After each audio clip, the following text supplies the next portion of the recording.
Ya, Assalamualaikum warahmatullahi wabarakatuh. Jumpa lagi dengan saya Diana Zaini untuk materi terakhir dalam mata kuliah Hukum Perbankan mengenai pelaksanaan layanan pengaduan konsumen dalam sektor jasa keuangan, dan saya membatasi hanya untuk bidang hukum perbankan ya.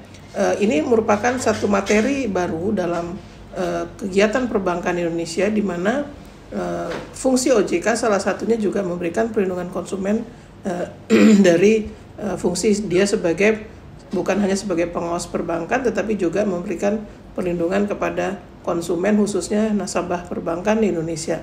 Nah, adanya monitoring penanganan pengaduan oleh pelaku usaha jasa keuangan itu dimulai dari adanya pemberian tanda bukti penerimaan pengaduan, kemudian selanjutnya adanya penyediaan media informasi atau tata cara pengaduan. Kemudian yang ketiga, pemberian tanggapan oleh pelaku usaha jasa keuangan, ya, dalam hal ini bank.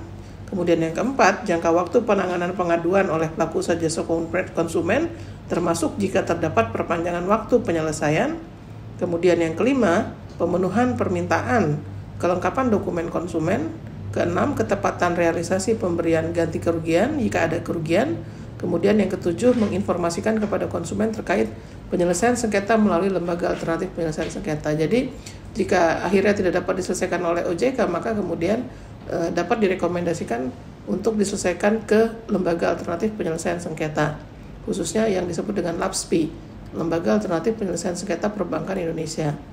Kemudian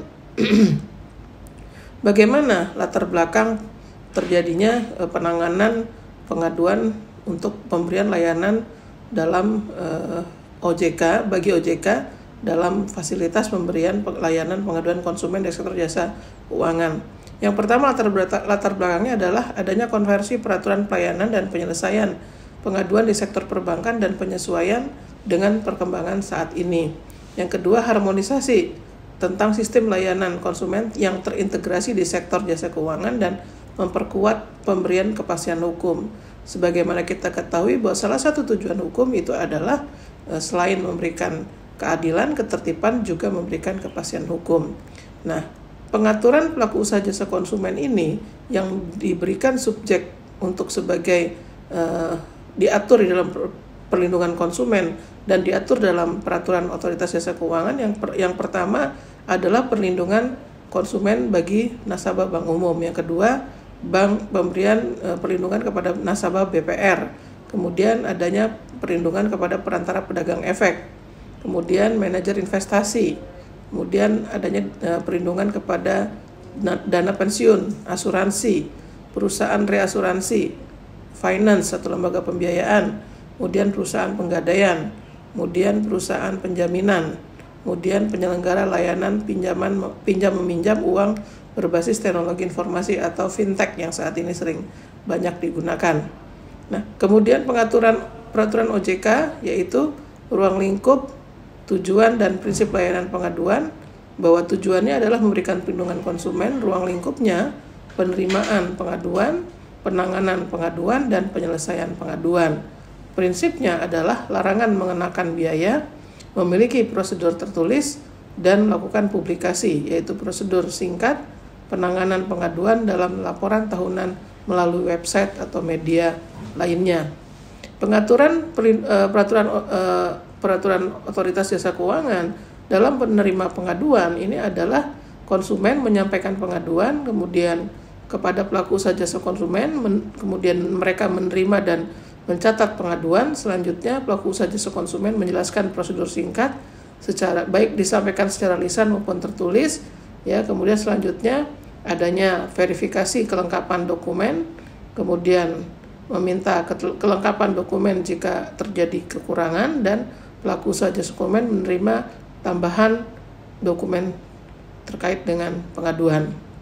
Nah, penanganan pengaduan ini kemudian dilakukan baik oleh pelaku usaha jasa konsumen, melakukan pemeriksaan informasi dan melakukan analisis dalam meminta dokumen dan informasi kepada konsumen dan atau pihak lainnya, termasuk dalamnya itu khususnya adalah nasabah. Kemudian baik secara lisan maupun tertulis. Apabila tidak selesai, maka pelaku usaha jasa konsumen bisa meminta konsumen menyampaikan pengaduan secara tertulis. Apabila selesai, maka dilaporkan juga pelaku usaha jasa konsumen menyampaikan tanggapan pengaduan, dan bila tidak lanjut maka dengan pihak lain maka bisa diselesaikan dengan litigasi. Pengaturan yang ada di dalam POJK ini memberikan informasi status penanganan pengaduan, di mana pelaku usaha konsumen wajib menyediakan informasi mengenai status penanganan pengaduan, di mana hasilnya itu bila menolak menangani pengaduan, konsumen tidak melengkapi persyaratan, dokumen yang diminta, pengaduan sebelumnya telah diselesaikan oleh pelaku usaha jasa konsumen, pengaduan tidak terkait dengan kerugian dan atau potensi kerugian material, wajar dan atau secara langsung, dan pengaduan tidak terkait dengan transaksi keuangan. Terima kasih. Wassalamualaikum warahmatullahi wabarakatuh.